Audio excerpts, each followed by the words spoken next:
You're listening to All Kinds of Catholic with me, Teresa Alessandro. My conversations with different Catholics will give you glimpses into some of the ways we're living our faith today. Pope Leo, quoting St. Augustine, reminds us, "Let us live well, and the times will be good. We are the times." I hope you feel encouraged and affirmed, and sometimes challenged, as I am in these conversations. Join our podcast community, get news and background information about the conversations, and share your thoughts if you want to. You can get the newsletter and each episode straight to your inbox by going to allkindsofcatholic.substack.com and clicking on subscribe. It's free. That web address is in the episode notes too, and I'd love you to draw closer to our community. Thank you. Well, listeners, for Ash Wednesday, the beginning of Lent, we've got quite a sombre episode today. Perhaps that's appropriate, but there are signs of hope. I do need to warn you, there are one or two brief but quite graphic descriptions of violence, just so you know. Let's get into this conversation then. Listeners, thanks for joining the podcast today. I'm joined by a guest who is in the public eye. I'm joined by John Pontifex from Aid to the Church in Need, and we're going to have a really good conversation, partly about John's own faith, but also about the work of this organisation. Welcome, John. Lovely to be with you, Teresa. Maybe you could start us off then, if we go back in time a little bit to when you were a child. Have you been a Catholic since childhood? Are you someone that's always been a Catholic? And has your faith been important to you since childhood, or is there something that happened that brought it into sharper focus? Yes, I have always been Catholic. I was raised Catholic. My father was very clear that all us children should be raised as Catholics. Although I didn't go to a Catholic prep school, I did go to a very Catholic secondary school, downside school in Somerset, where I had 4 uncles who were monks, although many of them had died by the time I went along there. But the oldest of the monks at that time was indeed the last remaining uncle. Steeped as I was in Catholicism, you either decide you're going to accept it, endorse it, or you're going to reject it. That's not to say that it was piled on thick. This was the 80s we're talking about, where the church was rethinking its approach to outreach, and the way it was proposing its message was done in a less forthright way than it was in the pre-consular period. But on the other hand, I was very deeply affected by the life of the monks at Downside. I came to know a number of them, as I was not very sporty. So I did get involved with the life of the monastery a bit more, and used to attend Vespers with friends, and used to help with the altar serving. As a result of the engagement with the monks, it made me think about life at a more spiritual level. I was very much affected by what you might call the monastic rhythm, the way in which the day begins with prayer, and the prayer operates at 2 levels, both a formal level, whereby there are set prayers conducted in a set way, and then running alongside an interior life of prayer, and the two inform one another. I mean, I did consider a call to the priesthood. I didn't, in any event, do that. I trained as a journalist, worked at a local newspaper. One Sunday at Mass, I heard an appeal from Aid to the Church in Need, and I thought, this sounds interesting, and sent in my CV. There was a vacancy coming up, and so I was able to apply and indeed got the position. And here we are, 23 and a half years later. Thank you for setting the scene there. I'm struck that, not many people have got many uncles who are monks. Sometimes people have got one relative who's among the clergy somewhere. But I'm really interested in what you said about prayer there, because that just casts a new bit of understanding on just the last few guests I've had. We've talked about some people have really liked praying in their own words, and other people like more formal prayers. I think you've explained really well there that these two things are alongside each other in some ways, that actually there is a whole interior prayer going on alongside the formal prayers. And I think sometimes people can go a long way in the church without realising that there is this interior prayer going on for many people around them. That's true, Teresa. Thank you for shedding some light on that. That's great. So Aid to the Church in Need then. Tell us a little bit about that organisation then, and what was it that sounded good to you at the beginning there? That speech that I heard at the end of Mass set out Aid to the Church in Need as unashamedly faith-centred in a situation, in a context in the West and in the UK perhaps particularly, where people tend to downplay, particularly in the Christian tradition, what you might call the faith content and use it more as a platform for promoting solutions, be they social, be they political, be they ideological. It suggests that the faith in itself has limited value. Only does it have value when it converts into some kind of action. And of course, the action is important. But if in articulating the need for action, you downplay, underdevelop, shall we say, the role that faith in itself plays, then I think that is an injustice and fundamental misreading of Christianity, that at the center of it all is our relationship with Christ. Nothing can happen without that relationship. St. Paul puts it very well, like a bell clanging, or the essence is that relationship with Christ, who came to save us, who loves us, and who loves us for being who we are as individuals and as a community. Aid to the Church in Need is very clear about that. It's about promoting the life of the Church in its fullness and recognizing that catechism, formation, and the sacraments are key. There's a need, I think, certainly in the recent past, if not right now, to emphasize that. Aid to the Church in Need has a focus, a spirituality that centers on the price to be paid for being Christian. You're placed as an individual in some of the countries which I've visited, you're placed with a very difficult situation whereby it's going to be easier for you if you either downplay or indeed renounce your Christianity, as opposed to standing up for your faith and paying a heavy price. The nature of persecution, of oppression, of discrimination is layered and complex. It's rare that somebody is attacked only because of their Christian faith. It's important the role that Aid to the Church in Need plays in counterbalancing a narrative that tends in the secular environment to downplay, to rubbish even, by implication, the role that religion plays as often a source of discrimination, of prejudice, and in a way sets the agenda against those of faith. At Aid to the Church in Need, the charity is clear in its commitment to stand up for those who are persecuted and oppressed. It stands with them and accompanies them. Listeners, in this next part of the conversation, John went on to share some practical examples of Aid to the Church in Need's more overarching work first. We look both to the community and also to the individual.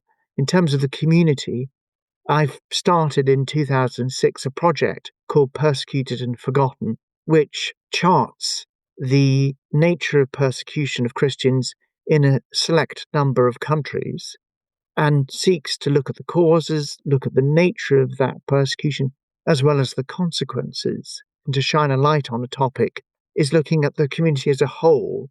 Whereas, on the other hand, we've initiated the Courage to be Christian Award, which highlights the unique example that any particular individual has shown in the face of great suffering.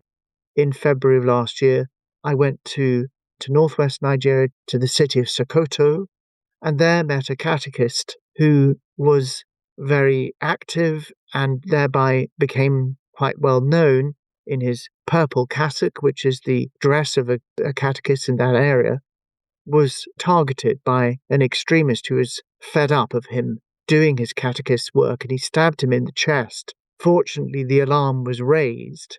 This young catechist, whose name is Tobias, age 26 now, he was very close to death. The attack was very much intentional in terms of wanting to kill him. Astonishingly, Tobias responded in two ways. First, in the court, when the case was heard, Tobias asked the judge if he could embrace, if he could hug the attacker with a view to forgiving him.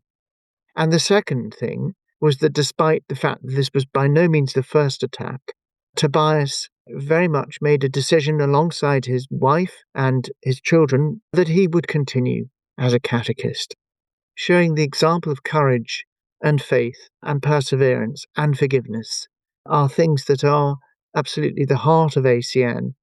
We're very used to the Catholic community operating at the parish level, and perhaps less so, but certainly there at a diocesan level. But we don't necessarily look at the Church universal. We look to the Pope as that, but what about our brothers and sisters as Christians, as Catholics in other parts of the world? And ACN has a remarkable mission to unite the experiences of those from very different environments in the common cause of following Christ in good times and bad, and supporting one another through that solidarity. Thank you, John, for that overview of Aid to the Church in Need. That's really helpful. I get the literature from Aid to the Church in Need from time to time in the post, and so I recognise some of the persecuted, not forgotten. I certainly recognise from when you launched that. I think what we were saying earlier about, or you were saying about Christian belief being sidelined or rubbished or undermined in our society, and at the same time, it doesn't necessarily cost us very much to be a Christian. There are some environments actually in our society where it does, but you're unlikely to be stabbed because of being a Christian in Britain. It's a strange, murky sort of water that we're in this country when you hear about examples elsewhere where actually it can be very costly being a Christian. You mentioned not downplaying your faith in some of those places can be very costly. It's more life and death for some people around the world, isn't it? Yes. I wonder if we might talk a little bit about Israel and Palestine, examples you might have from there of the work Aid to Church in Need does, just because we've been talking about that a little bit on the podcast recently. What are you thinking about the situation in Israel and Palestine? I speak as someone who's both part of Aid to the Church in Need and also a Knight of the Holy Sepulchre. So as a Knight of the Holy Sepulchre and working for ACN, the suffering of Christians is of unique importance, and so it should be. We recognise that the situation in the Holy Land is just so terrible and has been so difficult for so many people, especially since October the 7th. The Latin Patriarchate of Jerusalem, among other bodies, has been absolutely fundamental in helping, at the very least, to limit the damage that's done and hopefully over time to repair and renew, knowing that the full horror of what happened in Gaza after October the 7th, which went on for so long, the situation is absolutely horrific. I mean, I remember being called up by our friends working in the Gaza region and being told of how a tank had fired a shell at the Church of the Holy Family in Gaza City. This was the latest in a string of attacks whereby so many communities, but not least the Christian community, had suffered. And there's such a small community anyway.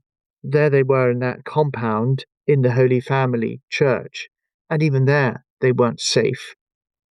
Of course, many listeners may have been following what's been happening for the Holy Family Church community in Gaza quite closely.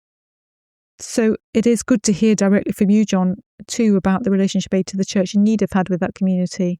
Thank you.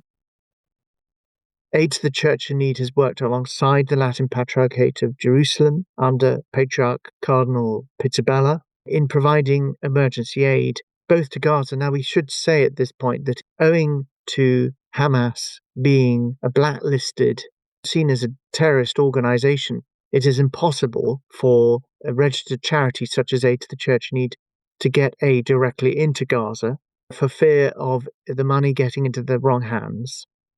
However, other parts, Aid to the Church in Need UK is one of 20 or more national offices, each of them raising money through the benefactors in their regions. This means that the other offices in other parts of the world are able to get aid, emergency aid, into Gaza. In the UK, our aid can go to the other work. So the other work that we provide has been both pastoral and emergency, humanitarian. So on the emergency side, we provided accommodation, funded accommodation for Christians and others who work close to the border with Gaza and who needed refuge in church buildings in Jerusalem or in the region. Hostels, schools even opened their doors for Christian communities coming from the border with Gaza. But in the meantime, we've also been providing emergency aid directly through to Gaza, as well as providing opportunities through the Latin Patriarchate for job skills and job training for Christians in East Jerusalem and elsewhere. We're very committed as a charity to supporting the schools of the Latin Patriarchate of Jerusalem. But we also have a focus on the very many individuals and families who are urgently seeking to find out more about their Christianity and wanting to deepen their faith.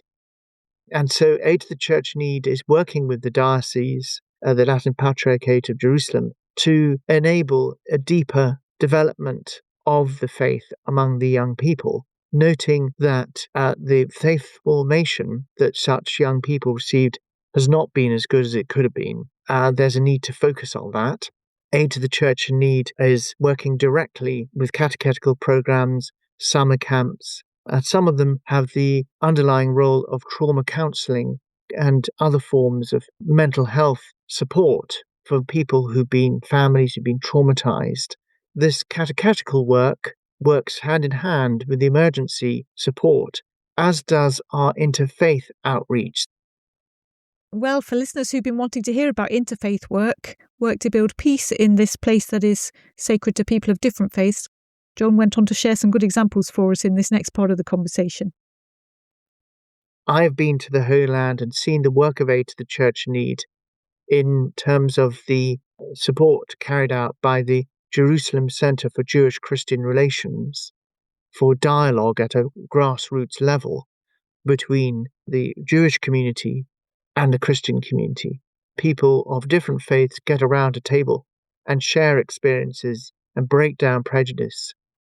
We've supported the Alaka Center in Jerusalem, which is a study center really bringing together Christians and Muslims, working on common themes of outreach to the poor and the marginalized, but also looking more generally at sociological and other issues.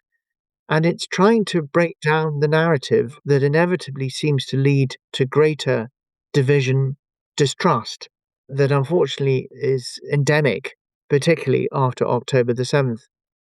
And we arranged last year for Bishop William Shamali, one of the auxiliary bishops in effect of the Latin Patriarchate of Jerusalem, who himself is a Bethlehemite, and I knew him 20 years ago when he was rector of the seminary in Beit Jala, the Latin Patriarchate Seminary. And he spoke of the desperate struggle families and communities have been through and the scarring of the terrible violence. The two-state solution seems as far off as ever. This year, we're doing our level best to concentrate on the Holy Land because now that the conflict has ebbed, shall we say, or at least ceased for the time being, this is the opportunity of maximum uplift. Aid to the Church in Need UK is prioritising the Holy Land as one of 3 key areas of focus. We're hoping to have visits from leading figures from within the Latin Patriarchate of Jerusalem who can share their story, enliven engagement, move on from a situation of despair, which seems to be all-encompassing, towards a situation of hope and a greater development of the relations between the two communities, because one of the greatest losses has been the absence of pilgrims. In Jerusalem, in Bethlehem, Galilee, that whole area, the Christian communities in particular are bereft because they relied on such visitors for their income. The families who are wood carvers making their olive wood cribs, rosaries, crosses, and other sacred items. The taxi drivers and the shopkeepers and hoteliers and restaurant owners, and their problems are compounded by the myriad, it would seem, of checkpoints, often ad interim checkpoints that have sprung up. It's very difficult for people to just get about, even though Bethlehem is 5 miles away from Jerusalem. Travelling from one to the other, particularly if you don't have a permit, is impossible. The path to peace can only be pursued when people can move away from endemic poverty, which in itself feeds discord, sharpens this sense of resentment, disenfranchisation, and leads more disaffected youth towards the path of extremists. Thank you, John. That's very rich. First of all, it was good to hear from you too about the impact of a loss of pilgrims, because that chimes with last week's conversation, listeners may remember, with Mike. The beginning of our conversation where you mentioned that for Aid to the Church in Need, what drew you was this organisation where faith is at the centre. And I think you've demonstrated really well how having faith at the centre doesn't mean inaction, that actually there's lots of action that the organisation is able to do, which is really beneficial while keeping faith at the centre. So we can see what that looks like. I feel very moved by those examples of this very rich work. And I can hear a great deal of experience there and relationships built over many years. And that is so helpful in these very complex situations. Now, I would like to talk about the principle of freedom of religion and belief in a bit more detail, because I know that's something Aid to the Church in Need is really involved with. But just before that, I wonder if we might just link back to your own faith a little bit. I'm wondering what effect this has on your faith, this meeting people in many different, very, very difficult situations around the world. You obviously travel quite a lot. You meet people whose witness to their faith puts their lives in danger or leads to discrimination and poverty and so on, as you were saying. Is there an impact on your own faith then, on a sort of day-to-day, you and your relationship with God way of thinking about it?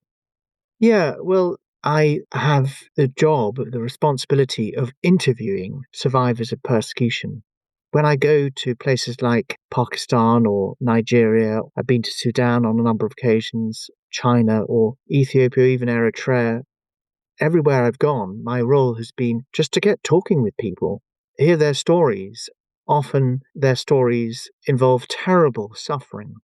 The question is the impact that has on the individual, and what is their faith response? In 2004, I traveled to Sudan, and this was the end of the civil war that had raged within Sudan, and which ultimately led to the separation, the cessation of the south of Sudan from what now is just called Sudan. I took a plane and landed in this town called Wau, which had been completely bombed to smithereens, and there was little left of the place. We went to the church, which somehow had survived the bombing. I was in my late 20s, to be honest, was terrified. I thought, why am I here? What's going to happen? Everybody I seemed to encounter was dressed in military outfits. There seemed to be nobody around. Was I safe? What if I got ill with some terrible food poisoning or worse? What if I was kidnapped? All these things can happen. And I remember walking into this cathedral of Wau. I wouldn't have known it as I approached the church because it was so silent.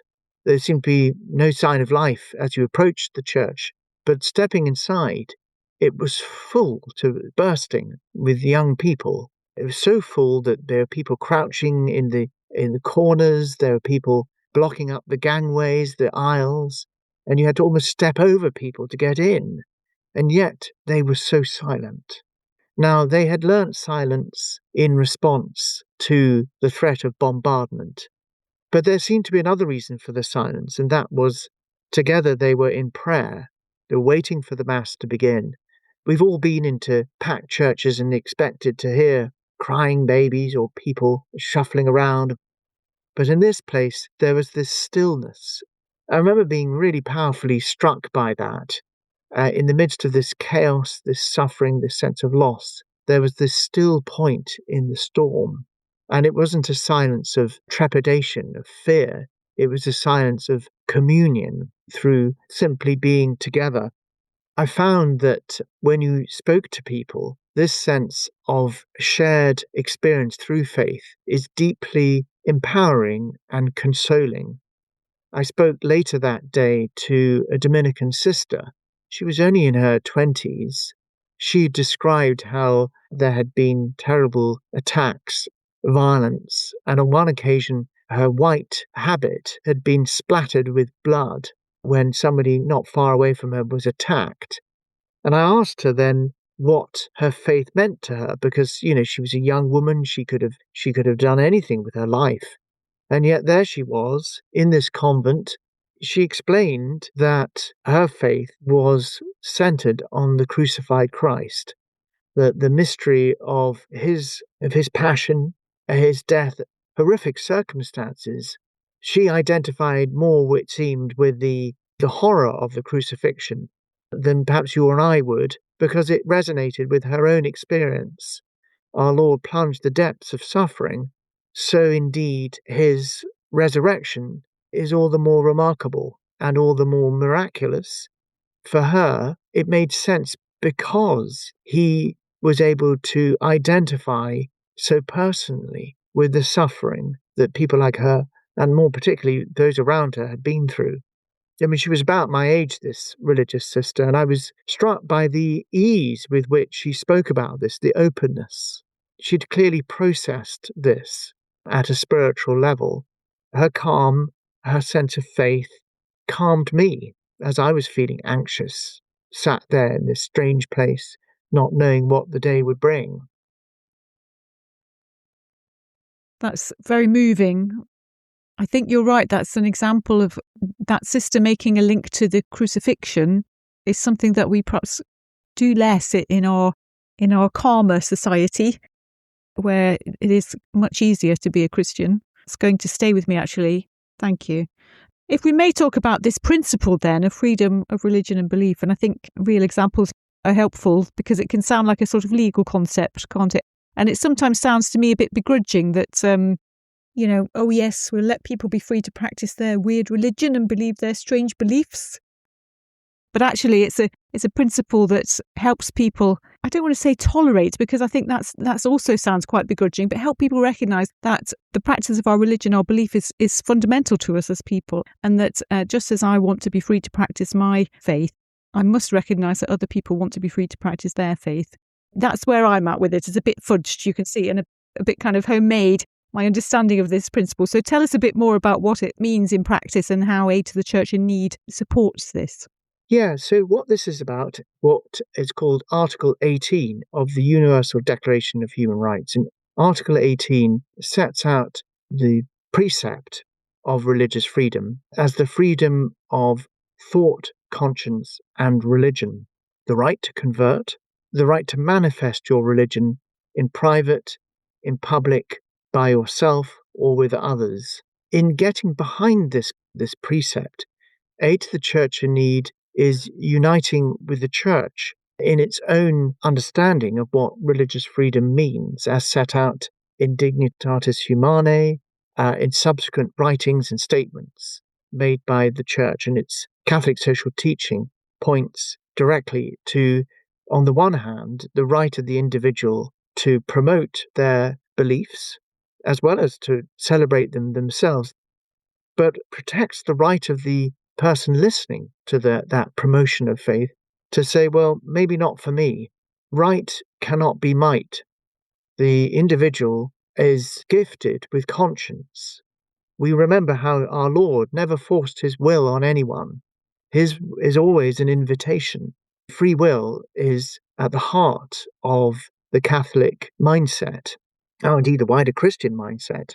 We have a very clear sense of it in terms of its working out in our sense of society and of community.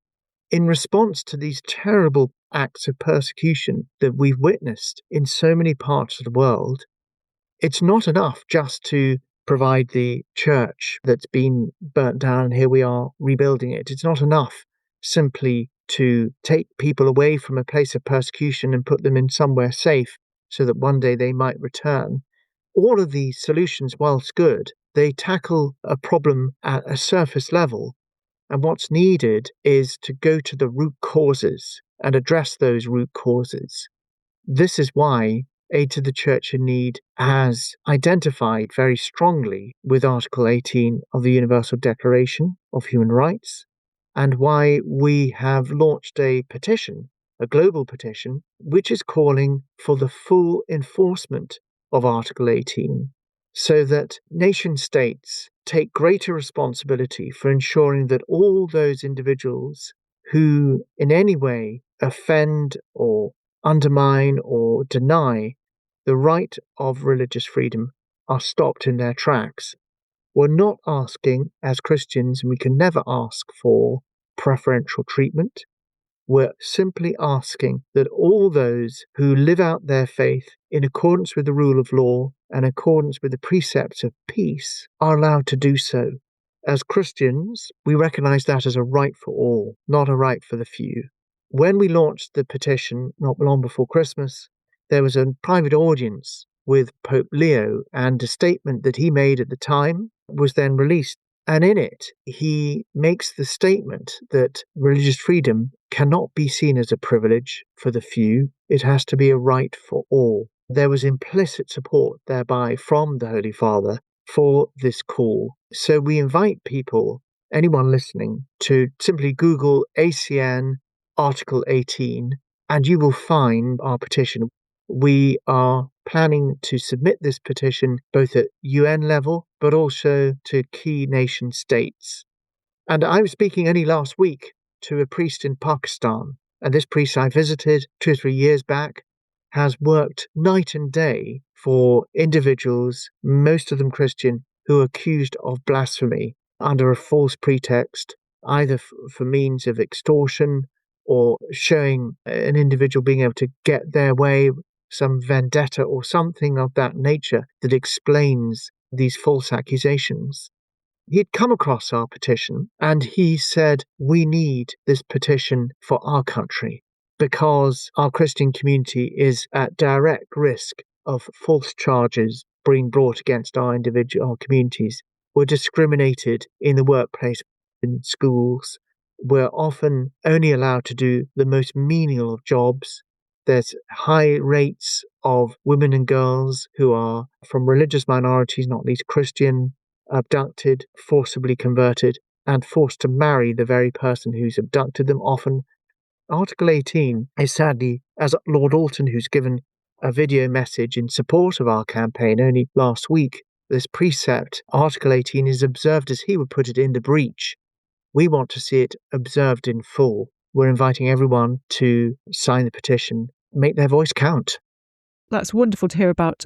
And for listeners, I'll put a link to the petition and to the work of ACN in the episode notes, so you can find it easily there. We're going to bring the conversation to an end now, John. I'm so grateful for your time today. There's something wonderful about belonging to a Catholic community where there are people who understand these global issues at the level that you do and are able to share it with us.